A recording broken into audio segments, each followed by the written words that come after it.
In April 2011, the nation came together to celebrate a royal wedding. The new royal couple, the Duke and Duchess of Cambridge. As Catherine Middleton and Prince William married in front of a global audience of billions, memories came flooding back of another royal wedding that had taken place 30 years earlier. The marriage of Prince Charles and Lady Diana Spencer was a moment that would transform both of their lives. In sickness and in health. And eventually lead to controversy and tragedy. There was no inkling that it could have gone so awfully wrong. But for that one day, on the 29th of July 1981, this was a modern-day fairy tale. This was a wedding that the whole nation fell in love with. And what an extraordinary moment for the new Princess of Wales. A beautiful girl, a handsome prince. To me, it was glorious. This is a story of that day, told by those who were there. We'll hear from the fans. Good to see red, white and blue, like a wave going like this. It was incredible. The television presenters. I remember feeling, I've got to get this right because it's going out to millions of people. And the royal bridesmaid. 30 years ago, I stood on these steps right here in front of this extraordinary building. We'll tell the story behind that famous wedding dress. It was one of the world's best-kept fashion secrets. And reunite the dress with the man who designed it. It's going to be strange seeing the dress again. I'm getting very emotional about it. It was a day in my life I'll never forget. It really, really was the wedding of the century.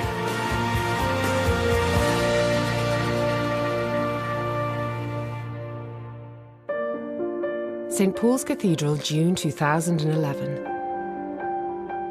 As ever, the cathedral is busy with tourists, but one visitor has a special reason to be here. 30 years ago, India Hicks stood on these steps as a 13-year-old girl, waiting for the soon-to-be Princess Diana to arrive.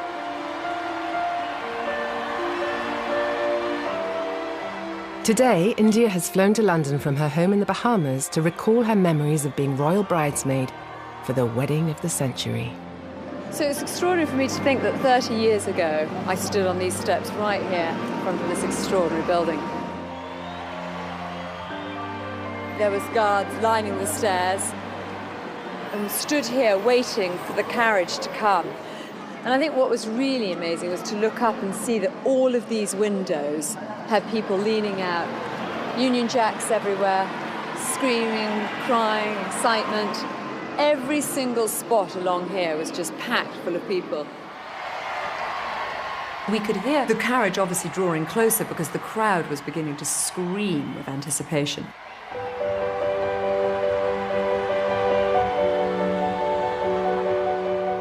The carriage drew up, and we opened the door. It really was a Cinderella moment. It really was. There she was, the young girl about to become one of the world's most famous princesses.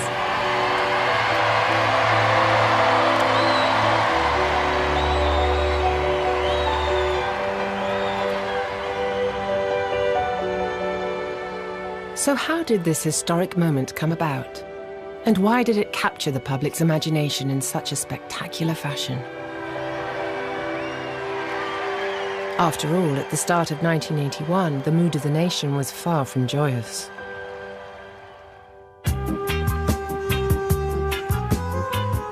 Back then, Britain was a country in crisis.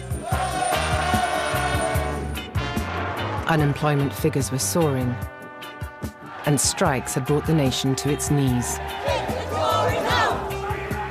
It was the very beginning of the Thatcher era. The ladies not for turning. This time is coming out of those times. There was a lot of division, there was a lot of tension, there was a lot of industrial unrest. And then out of all of this came this fairy tale, this story of a young woman meeting her Prince Charming. After months of speculation, it's official.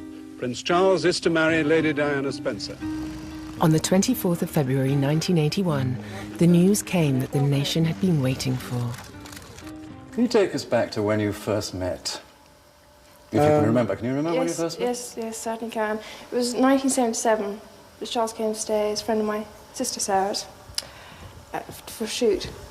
We sort of met in a ploughed field. I remember thinking what a very jolly and amusing and attractive 16-year-old she was. And, I mean, great fun, and bouncy and full of life and everything.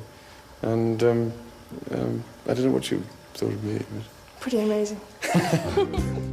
Born into one of Britain's most aristocratic families, Lady Diana Spencer was the latest in a line of eligible young women to have caught the prince's eye. Charles's love life had long been the subject of intense scrutiny.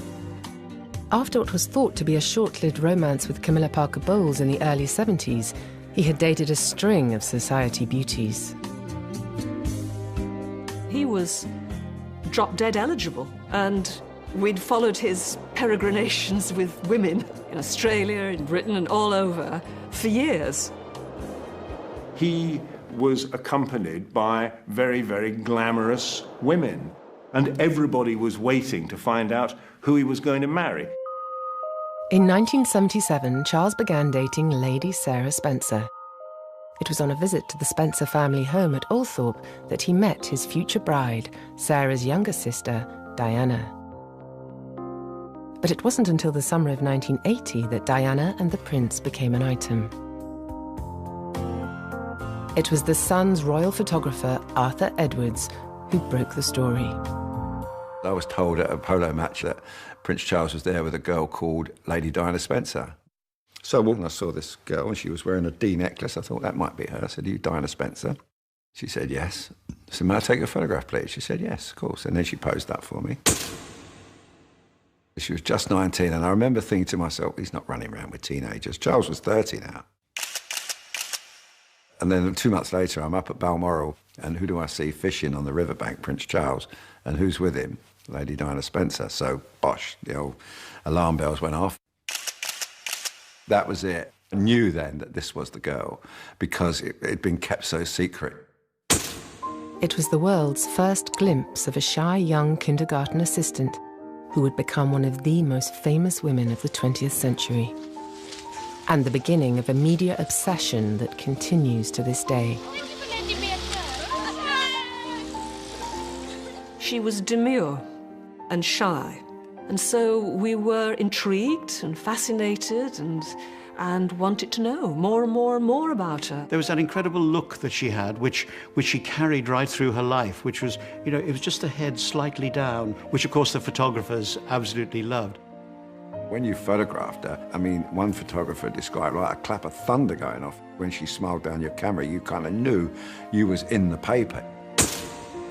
As speculation mounted that a royal wedding could be on the cards, Diana's world was about to change beyond recognition. Is there any possibility of any announcement of your marriage in the near future? Can you tell me? Can you tell me if there's any possibility? I'm not going to say anything. Great. Former nanny Mary Clark recalls that Diana had speculated about her future marriage when she was just 9 years old. I was asking her about her school, and then she changed the subject completely and just announced, when I grow up, I'm never going to get married unless I'm in love. She'd seen the divorce of her parents and the upset that it had caused. She clearly didn't want to make the same mistake herself. And I'm amazed that she's been brave enough to take me on. And I suppose in love. Of course.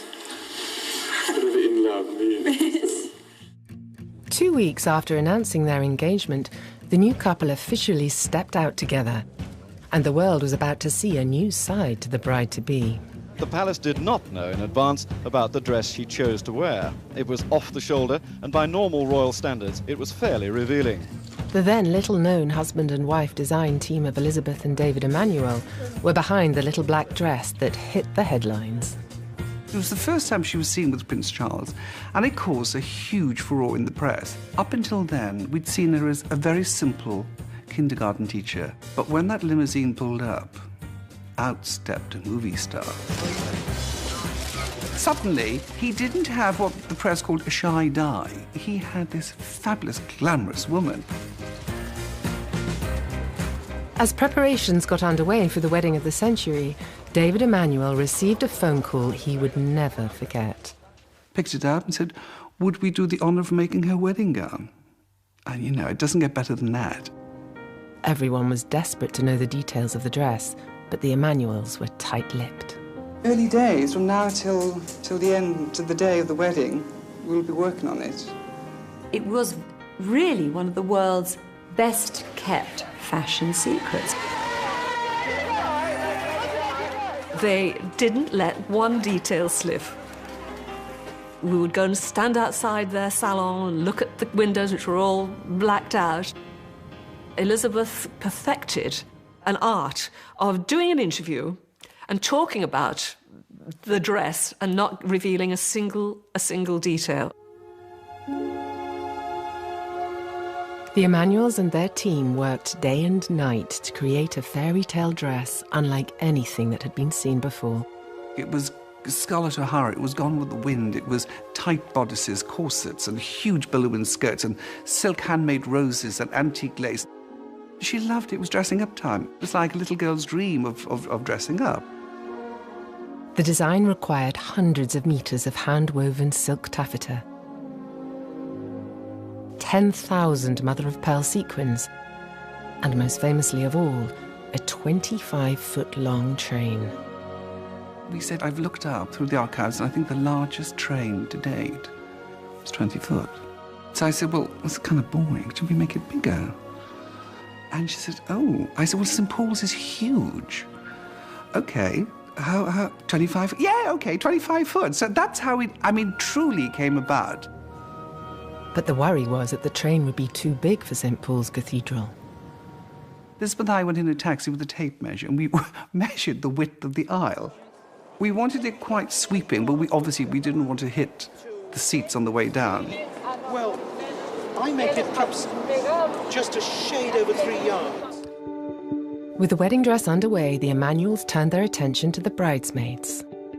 They included 13-year-old India Hicks, goddaughter of Prince Charles. It was a special time for me because it was the time I got to know Diana. And obviously, I've been invited very much by Charles and his side of the family. And I had never met Diana before until those fittings. There was that real feeling of feeling very special. And then there was the realization that I was going to have to wear a dress. And I was a complete tomboy. I'd spent all of my life riding bareback on ponies and not wearing dresses. So here is the bridesmaid's dress in all its glory. Bows, pearls, lace, frills, lots of scratchy petticoats, and a sort of buttercup yellow sash. More bows on the back. It was the 1980s. I can sympathise now with why it was so flamboyant, but it was difficult for a tomboy.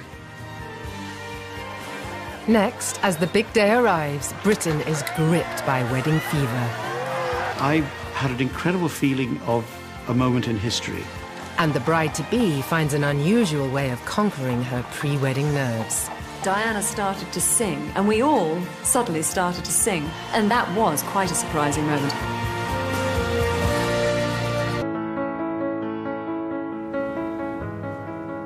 July 1981, and after a year blighted by strikes and rioting, Britain finally had something to celebrate. It's getting on a bit, isn't it? About time we got married. I think it's really great. I think she's just the right person for him.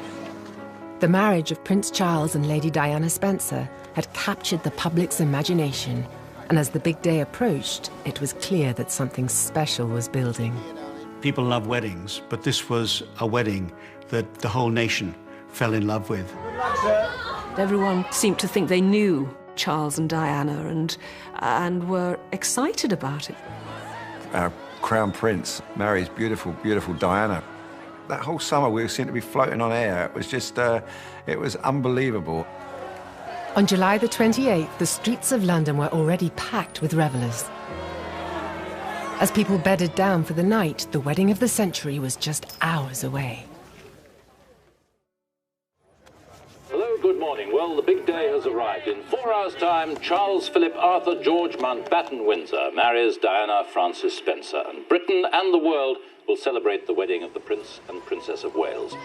On the morning of the 29th of July, we woke up very early, and I remember my mum getting china bowls out because she wouldn't have paper plates or anything like that, and we were clanking away at about 5:30, 6 o'clock in the morning eating cornflakes on the pavement.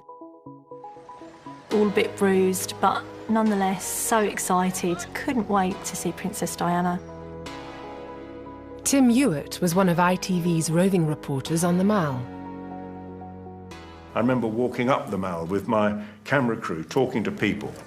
People were sleeping in the streets, they were having parties in the streets, they were having picnics in the street, and it was extraordinary. While close to 1 million people lined the streets of London, the rest of Britain prepared to mark the day with their own celebrations.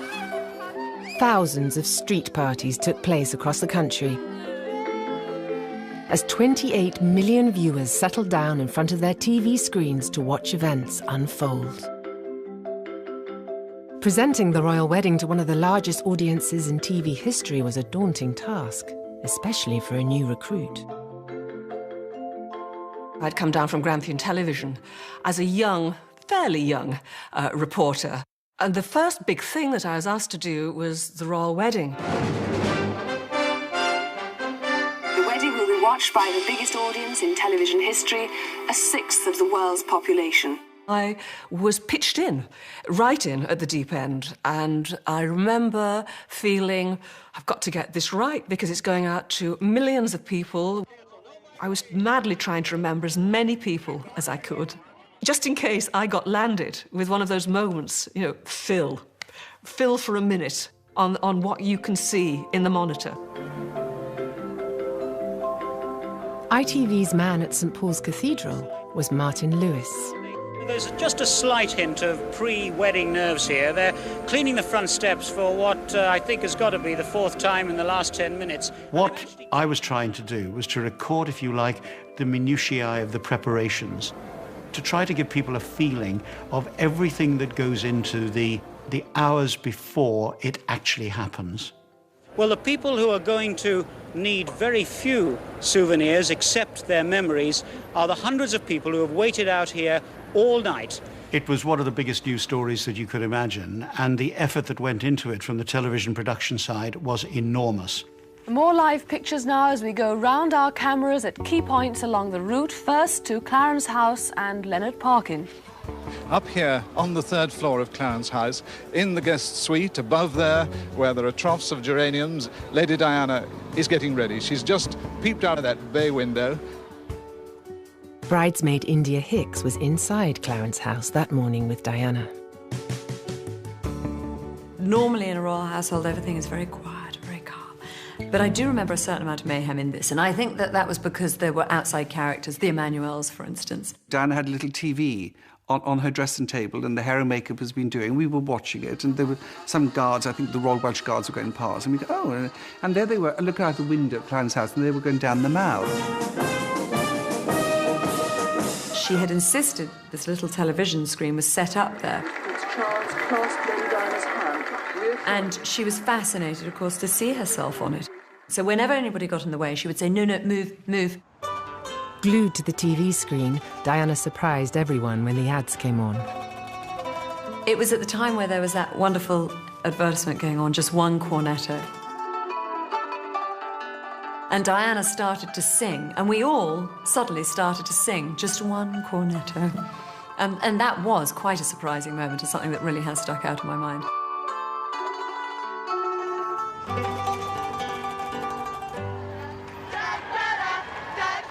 High spirits were all around, and thousands of police officers were on duty to keep the growing crowds in check. I don't think the country had ever seen a bigger police operation. Something like 5,000 officers were involved. You have to remember that the IRA were very active on the British mainland in those days, and the police response to it reflected that. One of the bobbies on duty that day was 20-year-old David Rogers, who was positioned near Buckingham Palace. Our instructions were to constantly look at the crowd. We weren't there to observe the royal procession. Our sole job was to look at, very carefully, the crowd in front of us. Officers were encouraged to get to know their section of the crowd under a scheme known as Adopt a Bobby. You couldn't get to the feeding stations because there's too many people there. And we totally relied on the public to give us sandwiches and drinks. Non-alcoholic, of course. With the clock ticking down to the start of the wedding, the final preparations were being made. It was a machine that ran like clockwork. Everything is timed to the last minute, as it should be, you know. It's a world event and it's a palace event. David Emanuel was putting the finishing touches to Diana's dress. And I just happened to say to her, I said, Diana, did you check the petticoat? And she says, no. Oh. So I'm now, can you imagine, wing collar, cravat, frock coat, carnation, but I've got to double check. As I'm coming, resurface from under her wedding gown on the morning of her wedding, Diana said, oh, David, have you met the Queen Mother? And as I come out from under her petticoat, there is the Queen Mother standing there. I said, oh, right, OK. But she was gracious, as she always was, and we had a laugh about it because you had a laugh. As the ceremony drew nearer, excitement built along the route of the wedding procession.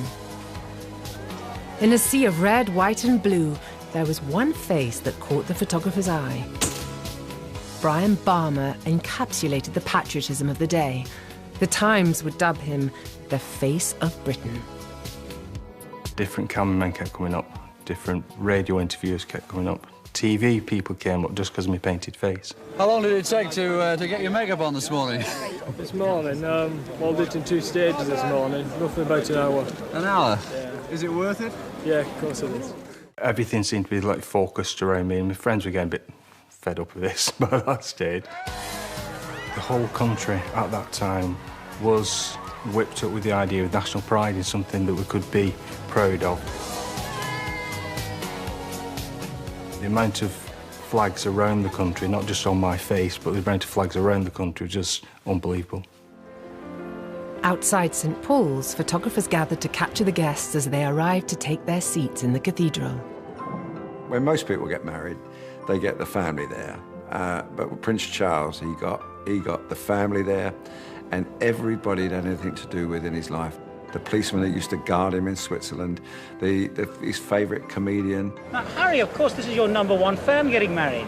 Yes, it did, lovely, eh? Yes, we're at the party on Monday night. We managed to say a few words to him. Like what? Like hello. And how did he respond? He said hello back. The invited guests were coming so thick and fast. Oh, was that really Spike Milligan? Was that really Margaret Thatcher? I had the main aisle seat, so a fabulous view of everyone coming in. There was a buzz of people arriving, just absorbing the whole atmosphere.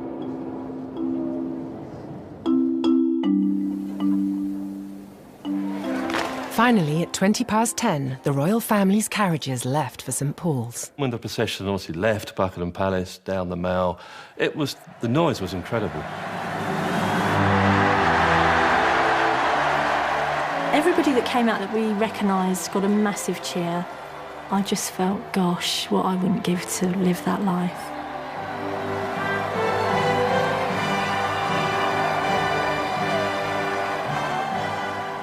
I probably had one of the best views in the house, because I was a lot closer than everyone else.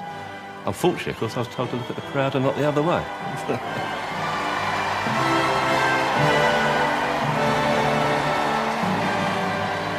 I have to say, standing on the steps of St. Paul's, I had an incredible feeling of a moment in history. You had to pinch yourself occasionally. Wow, I'm so lucky to be here.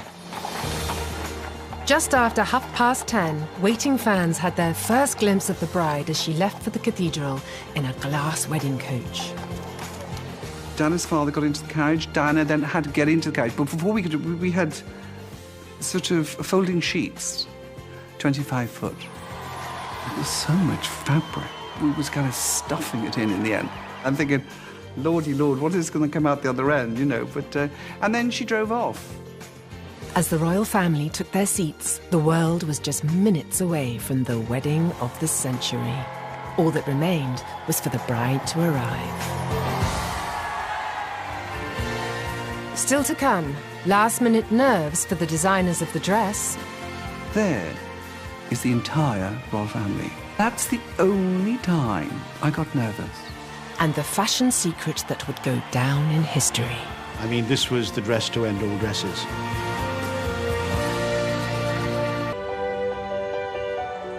On the morning of July the 29th, 1981, Lady Diana Spencer was on her way to becoming a princess. Inside St. Paul's, the groom was taking his last steps as a single man. And waiting outside were bridesmaids Lady Sarah Armstrong-Jones and India Hicks. I think for Sarah and I, it was all so surreal. You're waiting with your heart slightly beating, and everybody's in uniform. It's very romantic, the whole feeling.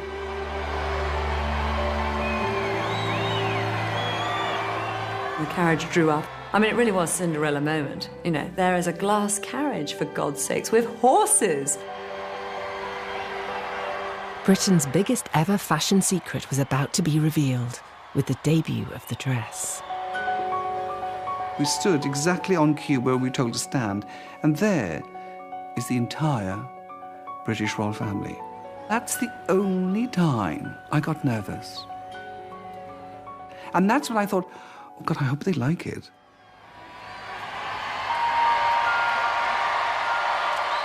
When we saw miles of silk and this glorious glossy girl, it was one of those moments when you felt, gosh, you know, I don't really want to say anything, I don't want to do anything, just want to sit and look at this image that was coming in. But within seconds, as more and more of the dress unfurled, the audience's reaction changed. Everybody just went in horror at the crumpled mess that was revealed. So we were really working very hard to get that material into where it was meant to be, into position. She had been a little squashed, to be honest, squashed in this carriage. There's no other word for it, squashed. I just knew by the time she got to the top of the stairs, I was going to get my hands on this girl very smartly. So it was a lot of what we call in the fashion world, zhuzhin. David Emanuel had no idea that millions would see him putting the final touches to the bride's outfit. That whole thing of arranging her and checking, I thought that was all going to be private. I honestly thought it was going to be totally private, because you never saw that at royal weddings. You never saw behind the scenes. With all the final checks done, Diana waited for her cue to walk down the aisle. I can remember turning and looking at the entrance to St. Paul's and seeing Diana framed there with her father. A quick image flashed through my mind of Diana as that young girl when I had practically an impossible task to ever get her in a skirt and out of trousers. And here she was in a real wedding dress. And she just looked so wonderful walking down the aisle. I remember clearly seeing Diana with her father and feeling, you know, what a relief for him, because we'd been through his illness. He'd had this dreadful stroke. People weren't quite sure whether he'd be able to walk down the aisle with his daughter and give his daughter away. To see him do his bit was, I know, a high point for me. With Diana delivered safely to the altar, Prince Charles reassured his beautiful bride. He said, "You look wonderful." She said, "Wonderful for you." We are gathered here to join together this man and this woman in holy matrimony. Resting after her ordeal with the bride's long train, the bridesmaid found herself sitting next to royalty from far, far away. The King of Tonga is an impressive size, as he should be, because in the Kingdom of Tonga, your importance is measured by your weight. I remember him and his wife passing sweeties down the line to me. It was wonderful. I had the best place in the church. Charles Philip Arthur George, wilt thou have this woman to thy wedded wife? Outside the cathedral, members of the public crowding onto the streets of London were desperate to hear what was going on. It's not like the recent royal wedding. You didn't have everyone, you know, watching on their mobile devices what was happening inside. You didn't have a sound feed. coming out of the cathedral. You had a few people who'd got radios, you know, to their ears. Wilt thou love her, comfort her? It went totally silent, and all you could hear was the transistor radios. They're all intently listening in to the service. There was no other sound, just transistor radios. Diana Francis, wilt thou have this man to thy wedded husband? With the crowds hanging on to every word, they could hear the emotion inside St. Paul's spread across the airwaves. So long as ye both shall live. I will. But partway through the vows, the nerves of the young bride kicked in. I, Diana Francis. I, Diana Francis. Well, I was listening to this transistor radio, and instead of saying Charles Philip, she said Philip Charles. Take thee, Charles Philip Arthur George. Take thee, Philip Charles Arthur George. The whole crowd just had a sharp intake of breath. To my wedded husband. To my wedded husband. The Archbishop of Canterbury didn't even ask her to correct it. I think he just carried on as normal. And, you know, one of his names were there anyway. Bless, O Lord, this ring, and grant that he who gives it and she who shall wear it may remain faithful to each other. With this ring, I thee wed. With my body, I thee bond. I pronounce that they be man and wife together.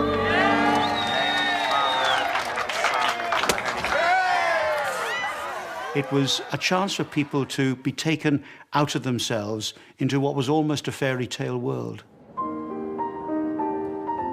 With the ceremony over, a new princess was born. The royal family were elated.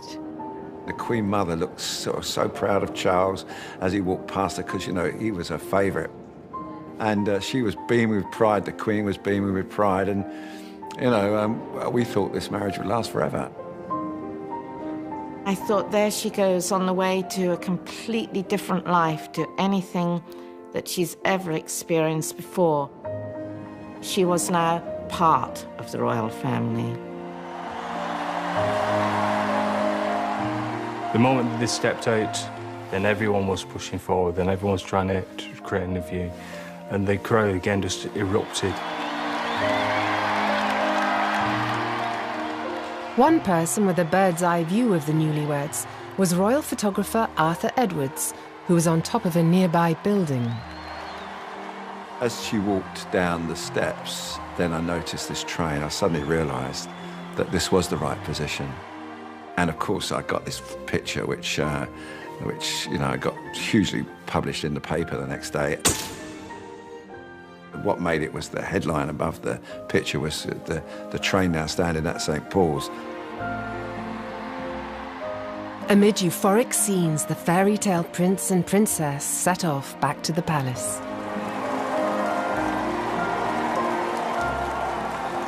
They were just a wonderful couple receiving the adulation of the nation.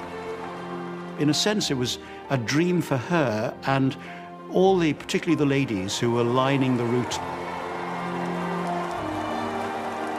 They could see themselves as her, so they were in a sense sharing the dream.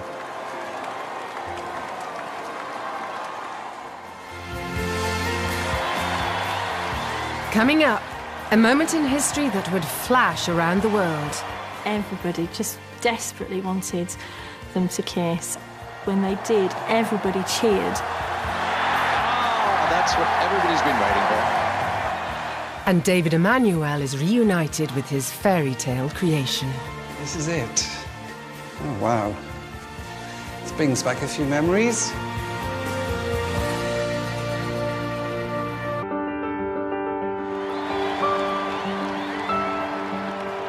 As the newlyweds arrived back at Buckingham Palace, tens of thousands of well-wishers were led down the Mall by a cordon of police officers.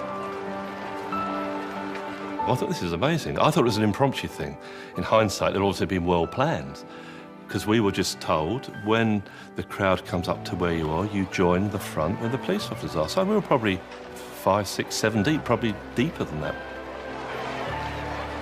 And we slowly marched the people down towards Buckingham Palace. I didn't know how many people actually were behind me. That's the one and only time I've ever walked up the centre of the Mall.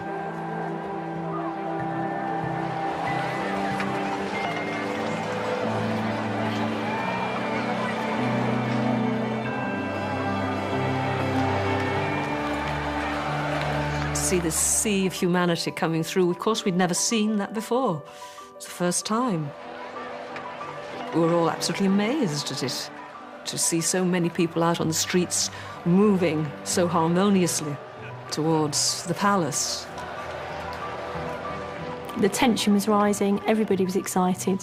My mum and her friend had a huge white piece of cloth and painted Fantastic on it in red, and it was just waving in the wind.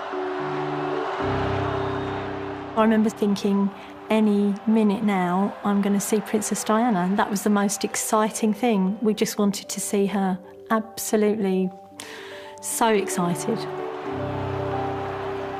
While the public waited in expectation outside the gates, behind the closed doors of Buckingham Palace, the Queen's cousin, Patrick Litchfield, was tasked with taking the official wedding photographs. He came armed with a whistle, and he blew the whistle to bring us all into attention. And my God, we stood to attention when that whistle blew.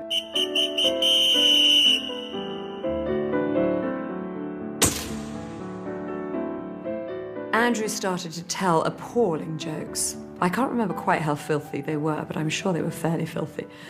And there was one moment where Diana just started to laugh so much, and she just collapsed down onto the floor. The dress billowed up around her. Charles then slumped down on the floor, and we all just fell about on the floor, utterly exhausted. And it is a wonderful moment that's been captured for history, for posterity. It was so unroyal. And I said to Patrick afterwards, I don't think they'll ever release that. He said, I don't think so. And they did. And I just thought that was kind of modern. It was real. Outside, the crowds had started to chant for a glimpse of the bride.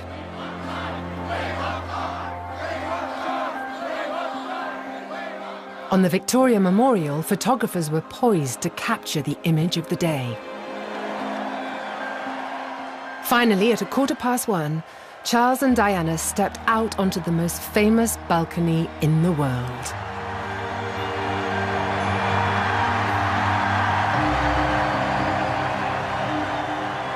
I had been very blessed, and I've stood on that balcony before, so I had seen crowds below, but nothing compared to that day.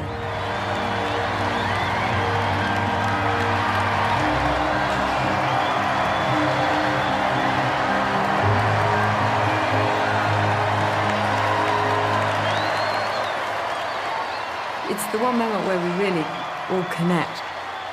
The royal family are just as eager to come out and to see the people below as the people are to see the royal family above. But it was on the royals' 4th balcony appearance that a moment took place which was to provide the most unforgettable image of the day. Everybody was shouting for them to have a kiss. Everybody just desperately wanted them to kiss. And when they did, everybody cheered. That's when I think I wanted to definitely marry a prince for sure. I think it was at that point I thought, yeah, I want to do this. I'm going to bag Prince Andrew or something. I think the kiss was a big surprise and not planned in the least. No royal bride and groom had ever kissed on that balcony before. And although it looked just a perfunctory kiss, it was a millisecond. That's what everybody's been waiting for. But great photographers missed that. Some were changing film, some were changing lenses. But one person who did capture the moment was photographer Arthur Steele. Never dreamed, nobody ever said that they would kiss. Before they kissed, Charles lifted her hand and kissed her. I then kind of sensed a different kind of movement. I could see something different was happening. And I seen them moving in and puckering up to each other and bump. And it was gone. To be very honest, I didn't realize that virtually everybody else missed it. I'm just bloody happy I got the picture. Very, very happy and relieved. As the royal family disappeared from the balcony for the final time, the crowds in the Mall began to disperse. Coming away from the palace, it left such a mark on me the whole day, the Britishness of it. A timeless memory that I don't think anybody who's there will forget.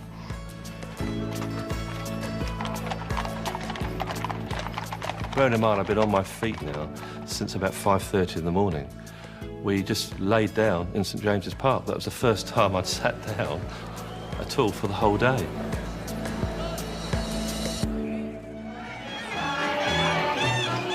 In towns and cities across the nation, people partied long into the night. But there was one last surprise for David Emmanuel. The whole world was partying. Who is calling my studio? Hello? Hi, it's Diana. I just wanted to say it was magical. Prince Charles loved it. We had such a wonderful time. Thank you so much. That's how special it was. That, to me, was my blessing. That's it. The bride was happy. The groom was happy. Done.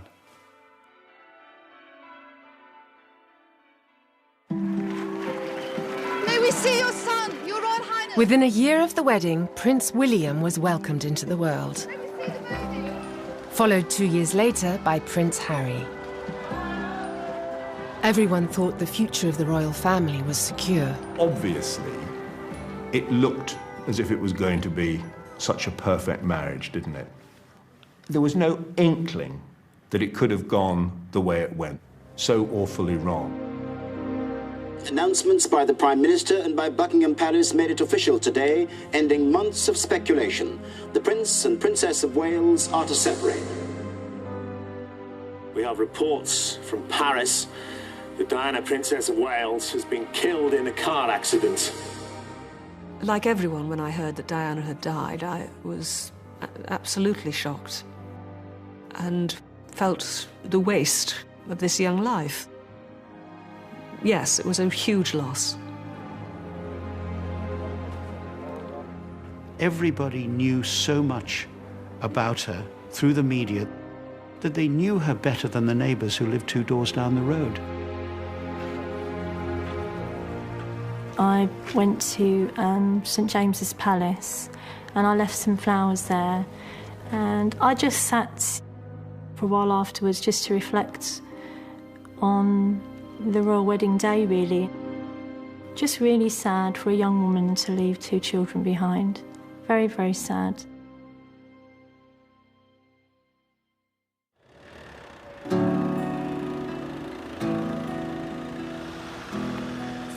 June 2011. On the eve of what would have been Diana's 50th birthday, David Emmanuel visits Althorpe, Diana's childhood home and final resting place. He's here to visit the famous wedding dress, which has just arrived back in Britain after touring the world. I don't think you can visit Althorpe House without being affected by the memory of Diana. You have to remember, this is the place where she grew up as a little girl, and this is the place where she's buried. It's extraordinary to think what tomorrow, had Diana been alive, she would have been 50. It's hard to imagine. It's hard to put into words, isn't it? I'm getting very emotional about it, but it is hard. It's just a shame she's not here. She was a big part of my life, very special lady. And I remember the fun we had and the fittings, and she was such full of life, and we had a laugh. It's going to be strange seeing the dress again, because I haven't seen the wedding dress for quite some time. It better be in good nick. I hope they looked after it.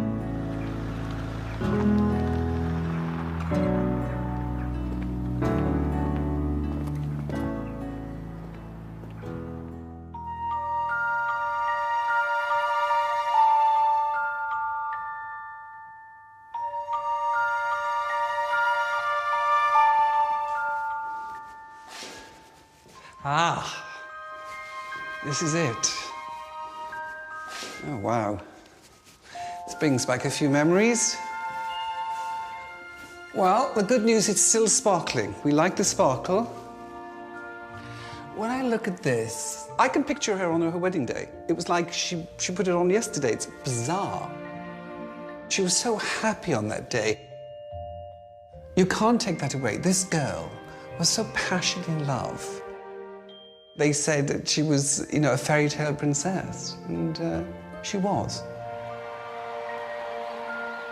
This whole wedding magically pulled the whole country together.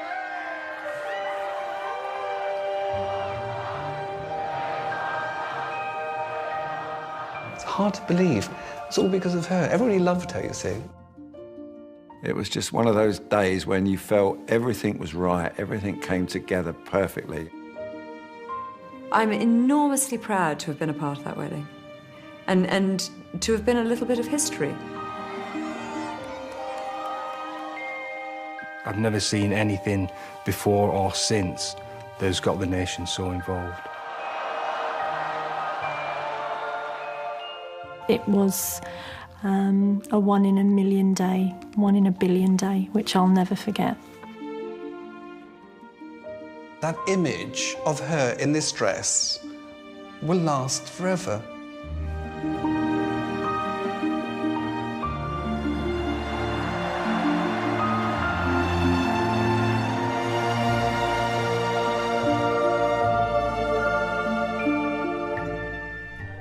Harry faces a deadly threat this weekend. Dangerous criminal Sirius Black is on the run, but that could be the least of his worries tomorrow afternoon. Harry Potter and the Prisoner of Azkaban is at 5:40.